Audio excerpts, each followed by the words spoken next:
wabarakatuh.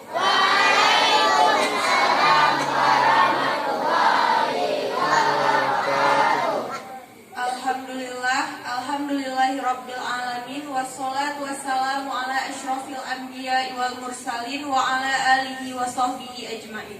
Amma ba'du. Puji syukur kehadirat Allah Subhanahu wa taala yang mana telah memberikan kita kesehatan serta kesempatan sehingga kita dapat berkumpul pada malam yang berbahagia ini. Sholawat beserta salam, tak lupa pula kita sajikan kehambaan Nabi besar Muhammad Sallallahu Alaihi Wasallam yang mana telah membawa kita dari alam jahiliyah menuju alam yang penuh dengan cahaya Islam. Yang saya hormati seluruh ustadz dan ustazah serta teman-teman seperjuangan yang saya banggakan. Pada malam ini izinkan saya bertausiah tentang adab sebelum tidur menurut Islam. Adab sebelum tidur menurut Islam itu ada 6. Yang pertama, berwudu sebelum tidur. Yang kedua, menghadap ke sisi kanan.